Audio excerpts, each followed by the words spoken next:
Thanks for joining us in the Florida Today newsroom. I'm Matt Reed. Will Cocoa Beach get a facelift and a new showcase trail system? What does City Hall think of an effort to make condo owners collect tourist tax on short-term rentals? Well, we'll put those questions today to my guest, Dave Netterstrom. Thanks for joining us, Dave. He is the mayor of Cocoa Beach. Thank you very much for having me here Let's today. talk about this trail project. This was one of the most recent stories about Cocoa Beach in Florida Today.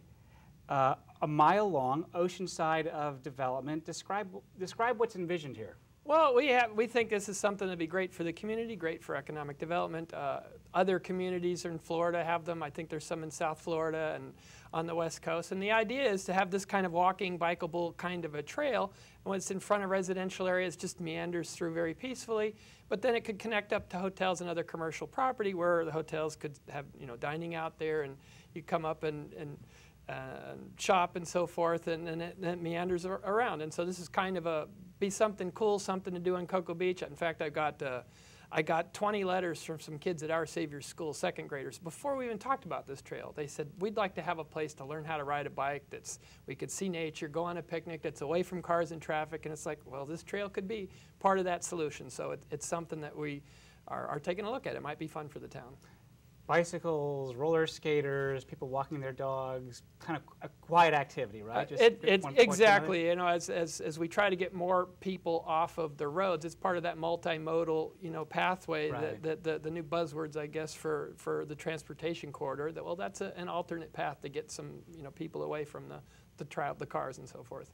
Now, about a year ago, we sat in here and had a conversation about some ideas you had for trying to maybe use some tourist development money or something to build some kind of a showcase project in Cocoa Beach. Is this it, or is this different? No, this is actually, we did a workshop. We had, 50, 60 ideas, wonderful ideas, all great ideas. Everything from a pier to some sort of daytime resort.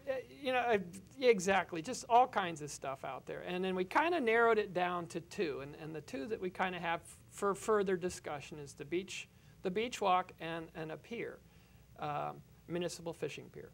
Now, the beach walk, where that all of a sudden got legs, is the TDC. A lot of hotel people like the idea, and so the TDC got behind it. It was actually something that was in their plans from several years ago, the concept of a beach walk.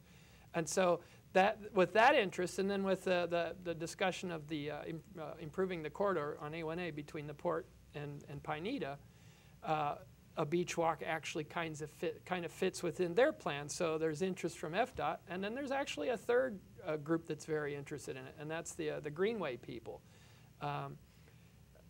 There's this vision to be able to ride your bike from Key West to Maine on some sort of trail or pathway, and then actually they're going to connect over to Tampa and stuff. And I think the governor was just here a couple of months ago announcing a go on something up in Titusville. So, we could have this beach walk lead into that trail also. So it's just multiple different angles and multiple different legs.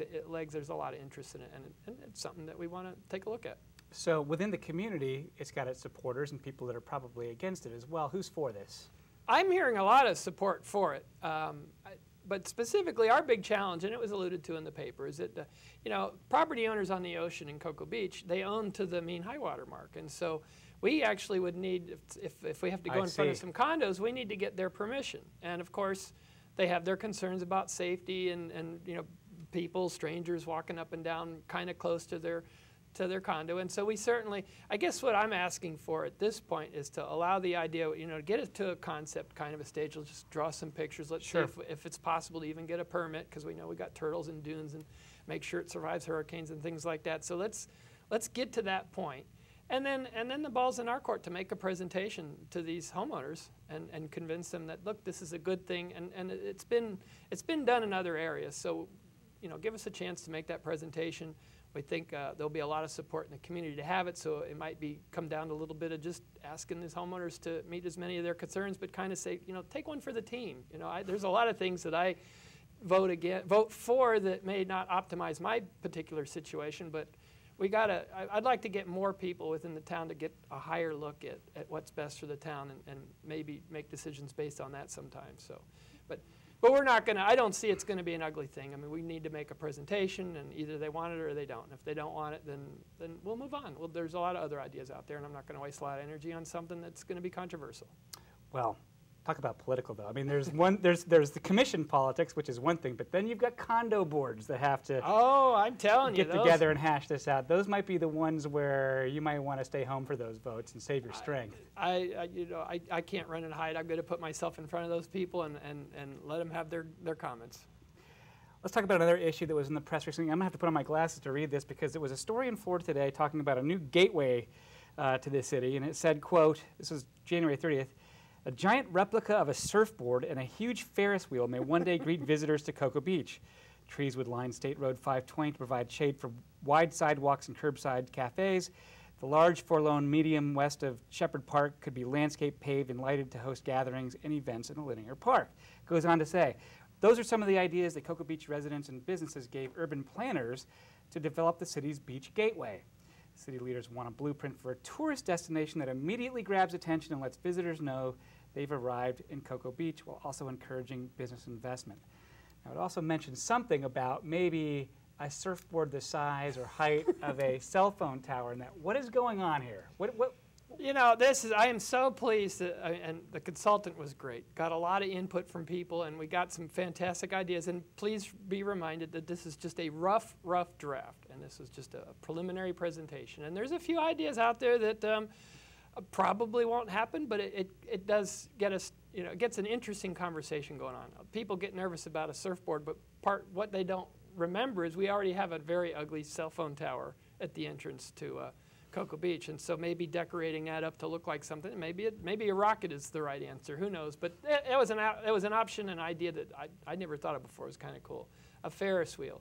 We're not talking about Coney Island or Myrtle Beach or anything like that, but you know, something that might be fun, something to go do, something that's fun for kids, something other than a parking lot. Right there, all we have is a parking lot right near. So you know, let's talk about, you know, ideas of what we could do.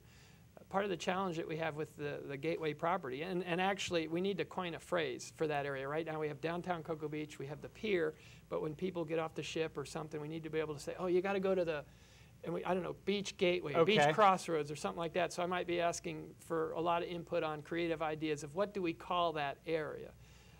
So this is the area that kind of goes from the bridge or the causeway all the way up to about roughly Ron John's and that area? In that area. It actually goes all the way to the beach. The problem is that people don't even know where the beach is. You get to A1A, you turn right, you start going south, and you're like, well, where's the beach? So we need to kind of make it. Probably east of here somehow, right? Okay. But you know, the idea is, you know, when you get somewhere, part of the problem that we have is a lot of people get to Cocoa Beach and sometimes they might be a little disappointed. It's like, oh, this is it? And we want to kind of make a feel of when they get here, they know they've arrived. You know, get to that spot where they just jump out of their car, you know, and they hold up that cell phone to take that selfie shot, you know, next to perhaps a Kelly Slater statue or an I Dream of Jeannie capsule or the beach or something like that. You know, just that I'm here, I'm excited, I want to tell all my friends I'm here. So, you know, that's some of the thinking that goes on there. What would happen next? I mean, I think we talk about this as being visioning, right? And in Cocoa Beach, that's important because there have been so many in the past, sometimes conflicting ideas of what should the place look and feel like. Right. So now we're just at the brainstorming stage, or are there more steps involved here? What's next? Well, we got a few more iterations with the consultant to kind of come up with some ideas of look and feel of what we want. You know, Cocoa Beach needs to feel like Cocoa Beach, and I think everybody wants it to be more than what it is today. We definitely want some new reinvestment and redevelopment, and what do we need to do? I think if we have some pictures and a feel, then the private sector can say, oh yeah, that makes sense. We can go in those kinds of directions and not have it be a big battle or a big fight as long as it fits that vision. Who pays for this kind of thing? Well, you know, I don't look at this as a government kind of a project. I mean, sure, we'll do landscaping, stormwater, streetscaping, but basically let's kind of put the framework in place, put the vision in place, set the codes and the rules and the structure, and then kind of get out of the way. I mean, for instance, at the Gateway property of Cocoa Beach, there's 8 acres. It's just vacant land. I think it's owned by the hospital. It's not a strategic property anymore to the hospital, and it might be available for sale. If we could kind of put a vision of what that could be, and the consultant put some ideas. It backs up to a neighborhood, so we got to make sure it fits with the residents that live across the canal there, and they're going to match it by residential living across the way. But then as it gets closer to A1A, perhaps there's mixed use, there's shopping downstairs and restaurants. little park or square. I mean, we need a sunset kind of a park. We got a sunrise areas, we need a sunset. Maybe this is an opportunity to create that sunset kind of a park. So this is something that could be packaged up, and a developer will say, I can do that, and they'll just do it. So this plan needs to be ready for the private sector to implement and do something with. Very good. One of the issues that's a little bit different, I guess we've moved west now, sort of waterfront areas along the Banana River, Indian River Lagoon. The cleanup of the Indian River Lagoon has really gotten a lot of local leaders' attention. Problems with water quality, problems with wildlife, that kind of a thing. Is this an issue that the city of Cocoa Beach has been discussing at all and has got a posture on? It absolutely, positively is the top priority within Cocoa Beach, and we as a town have done a lot to help preserve the Indian River Lagoon. In the recent years, just the last couple of years ago, in fact, I think we're getting ready to do our grand opening. We spent like over $20 million on our water treatment plant to make sure that we're not pumping nitrogen-filled water out into the river. We're in the process of upgrading our sewer system, so we're identifying where the maintenance issues are and where there might be leaks and infiltration, and we've got plans in the budget to fix that. We've got stormwater projects. Our Minuteman Streetscape program is there's a big component to stormwater. So, and then recently we did the fertilizer ordinance, and I think that we took one of the more stronger. I think we probably have the strongest ordinance that's out there right now. And, what does it say? You don't slow release nitrogen, no phosphorus. Don't put it down during the rainy season, and don't put it within 10 feet of the lagoon. And you know, that's always controversial and debatable as to whether that's scientifically sound to do that. And I think we just took the attitude that says, well, you know, we're going to give the benefit of the doubt to the Indian River Lagoon. We're going to go down this path. If science proves that perhaps we went too far, then we'll back off and go the other way. But right now, when you get up in the air and look down at Cocoa Beach, you got to believe that Cocoa Beach is one of the, you know, with all the people living right there, we are, you know, probably have a large impact on the Indian River Lagoon, and it's our responsibility to be as conscious and conservative as we can about that. Well, it's certainly an impaired water. I'm not sure whether it's been classified that or not, but that sometimes legally and from a statutory standpoint enables you to take more aggressive steps than you would if it were not. We just have to point out to our readers that if you just follow the directions on the back of the bag, you'll have a great-looking lawn, and you will comply with the statute anyway. Absolutely. A favorite topic of our viewers. The last time we brought this up, just briefly, it was one of the top-hitting videos of FloridaToday.com, the glass bank. Oh gosh. That nice space-age building that's been out of use for some time. What is the status of this thing? Is it going to get torn down soon, or what? You know, we have submitted paperwork to the courts as a city to go to a judge, and I don't think there's any date set yet, but basically we want to claim that it's unsafe and a public safety hazard and hurting our local economy and so forth, and just put it in the hands of a judge and see what the judge says. In the meantime, there's a lawsuit going on between the two owners, and I know that it's going through the appellate process, and actually there might be some news this Thursday on that our attorney will update us on. So I guess we certainly want to solve the problem, and to solve the problem is either fix up the building or have the building removed. And I really think that we're getting, I think we're in the last chapter of this long and kind of sad story for Cocoa Beach, but it's time to close that out and move on. What kind of powers does the city have in a situation like this? Can it condemn the property? I mean, I know that you mentioned a settlement. You agreed with a settlement with the people that own the first floors right up to that windowless penthouse up there that one gentleman lives in and is the holdout. Sure. But is that the limits of what you can do? Well, I guess there's condemnation and eminent domain and those kinds of things, and we'd have to have a public purpose. But you don't want to own it, right? You're just trying to get them to take action on the building. We just want the problem solved. Some of those other options can be so expensive. And you really, and I'm afraid that they'll end up being, you know, very costly to the taxpayers. So we've been very careful about how to do this so that we ultimately get our money back, or the expense is very small. And I mean, we've been open for any possible solution, but I think the path that we're going down is about to close out. So we'll be stay tuned on that one. One of the other issues that's come up is this issue of collecting tourism tax. I guess the bed tax. There's a lot of different names for it, but it's that 5 cents per dollar tax that hotels will charge to guests, Yes. and they pay to help fund tourism promotion in Brevard County. And the issue, as I understand it, is that people who own property and rent out their homes short term, people want them to pay that as well. And I'm guessing people who own those condos along the beach probably do have a pretty good demand for that.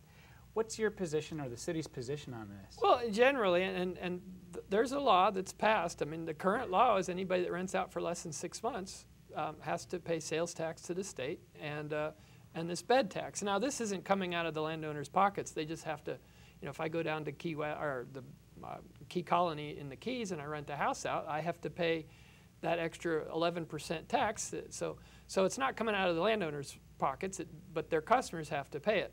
Right. That's the law. That's in place, and it's there's not been any processes, you might say, to collect that tax.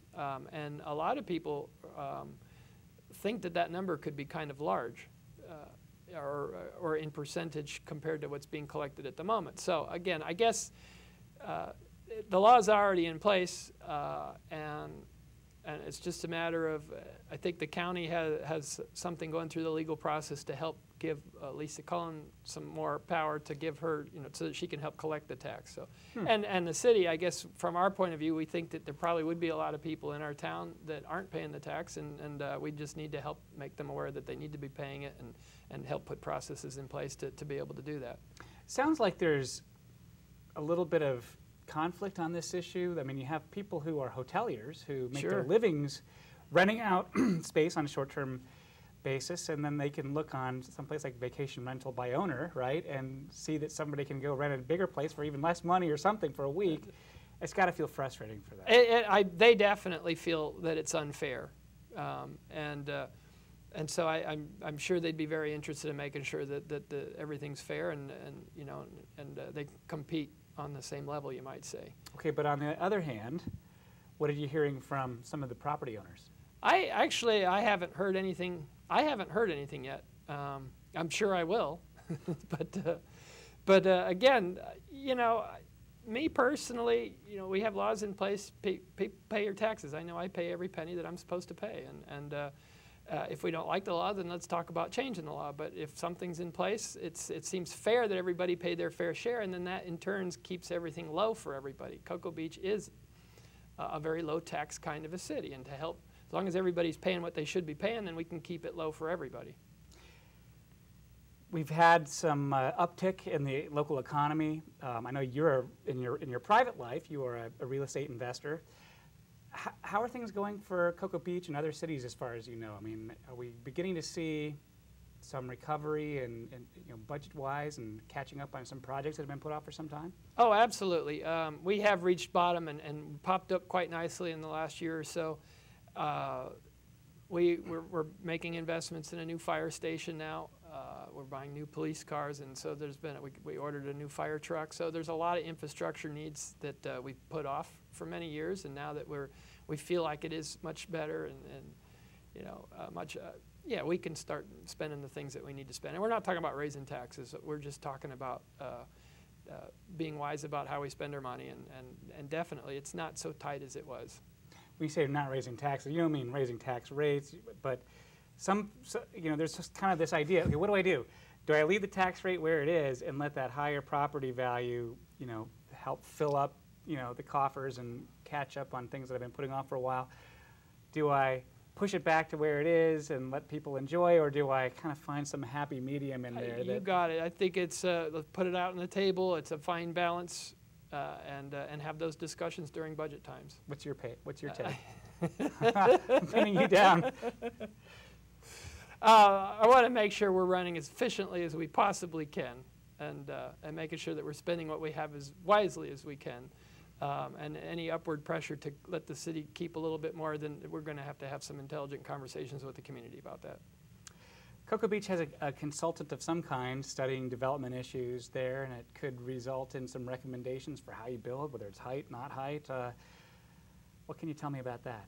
Well, again, we have some unique things within our code, and we do have a rather strict height for instance, 45 feet, can't go an inch above anything. Some big battles over that over And the it's years. been very sensitive and very important to people. But of course, you know, Cocoa Beach has kind of been stuck in a rut. You're not seeing a lot of new buildings and things like that. And I don't know if that's one of the reasons, but by hiring a consultant that brings the community together and kind of gets a vision of what they want for the future, and we like pictures. So if you get some pictures of what could be nice, and we all agree Ferris that's wheels, what we like. giant surfboards.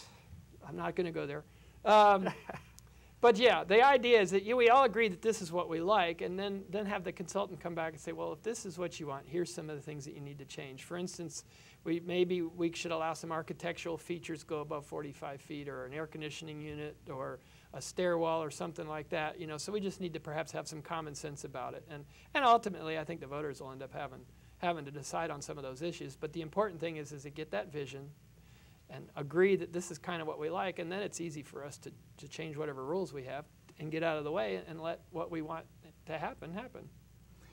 That's interesting to think of. I mean, the Cocoa Beach is the one place in Brevard that really is known for, you know, beachfront hotels and condominiums, but now those same structures could not be built because of the height limit?